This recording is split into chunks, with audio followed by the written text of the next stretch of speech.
Welcome to our tutorial on how to show the All Mail label in Gmail on your PC. If you want to have easy access to all your emails, including archived and sent messages, follow these simple steps. Step 1. Open Gmail. Launch your Gmail account by visiting the official website and signing in. Step 2. At the top of the screen, click on Settings. It is represented by a gear icon. Step 3. In the drop-down menu, click on See All Settings.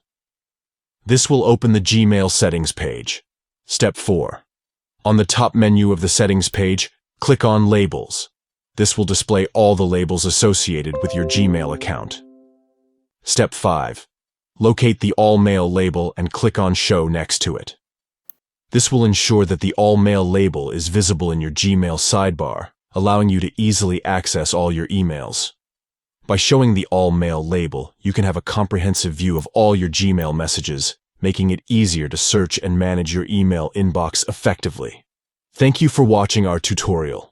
Don't forget to subscribe to our channel for more helpful tips and tricks for optimizing your Gmail usage.